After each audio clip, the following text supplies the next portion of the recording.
Well, hi guys, it's that time. It's our Bible teaching snippet of the day.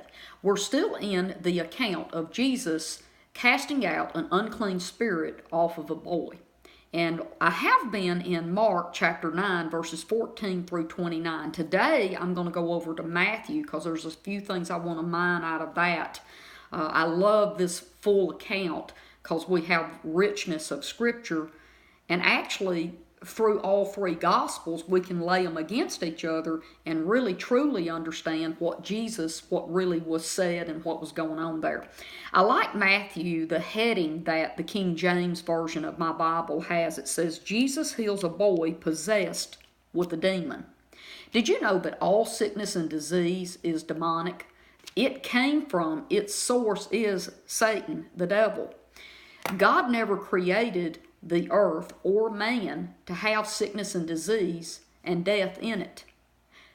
When Adam and Eve rebelled and ate from the forbidden fruit, the tree that God told them to stay away from, they opened the doorway for Satan to come in and bring all of his evil into the earth. Okay, not just to Adam and Eve, but the entire earth has been harmed and changed because of that decision. Before I move into what I want to talk about today, though, I want to do a little review of yesterday. Yesterday, I talked about the difference in belief and faith. Now, are they related? Absolutely, they're cousins, but they're not the same, okay? Belief is something you're in charge of. You get to determine what you believe or choose not to believe, and how strong your belief is, okay? When you become an adult, you are the only person that's responsible for and in charge of your belief system. I'm going to go back and use me again.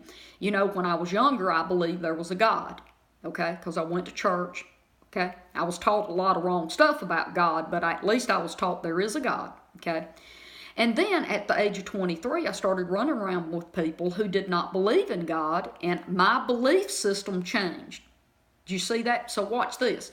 I had a belief that there was a God, but then I had unbelief. The opposite of believing is unbelief. I had unbelief that there actually existed a God. And then I got born again in my mother's hospital room, and radically, I might add, and I've been radical since. I am sold out, not going to hold out, giving him everything, and actually have prayed for him to open my mind up and show me all the good things that he has, not just for me, but for everybody. Now, so that is belief. You get to choose what you believe. And the reason it's your choices and decision is because you get to determine what you allow to be put into your brain.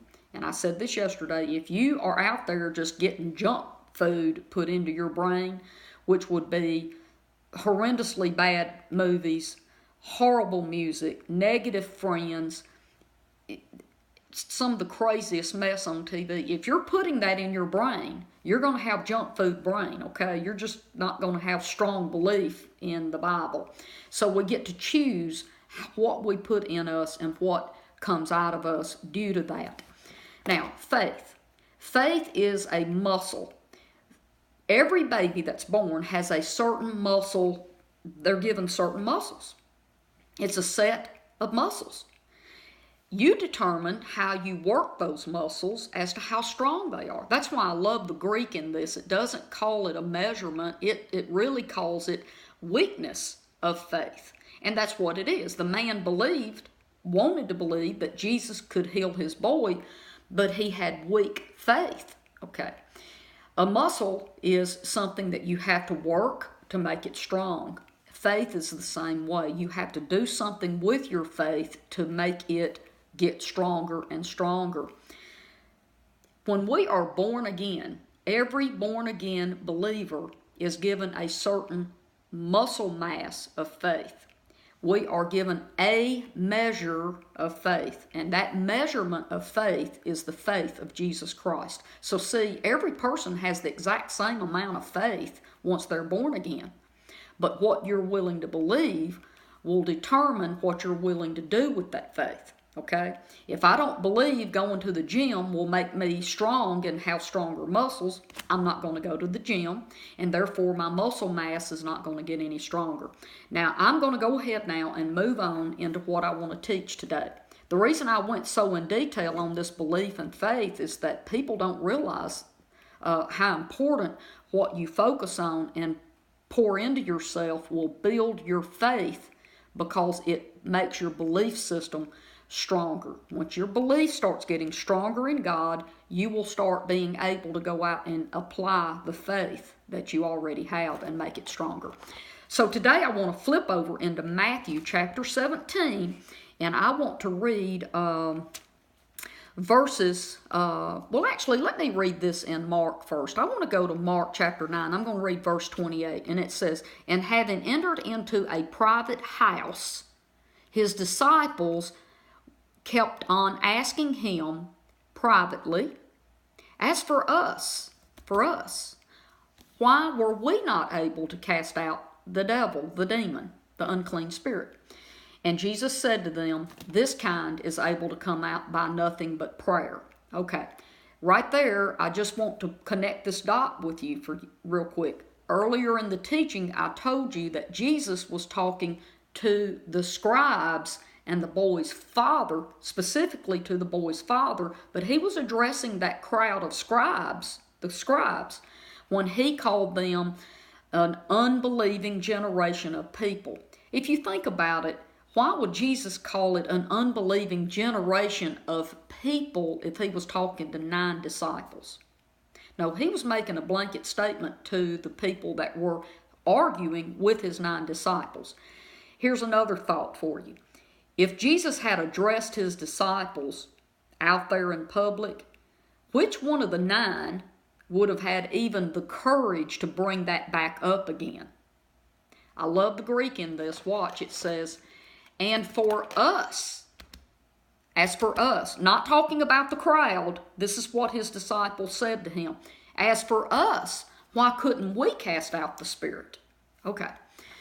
Now, I want to read this also in Matthew chapter 17, verses 19 through 21. "And the followers, his disciples, came to Jesus when he was alone," not in the crowd anymore, "and asked, 'Why couldn't we force out and cast out the demon?'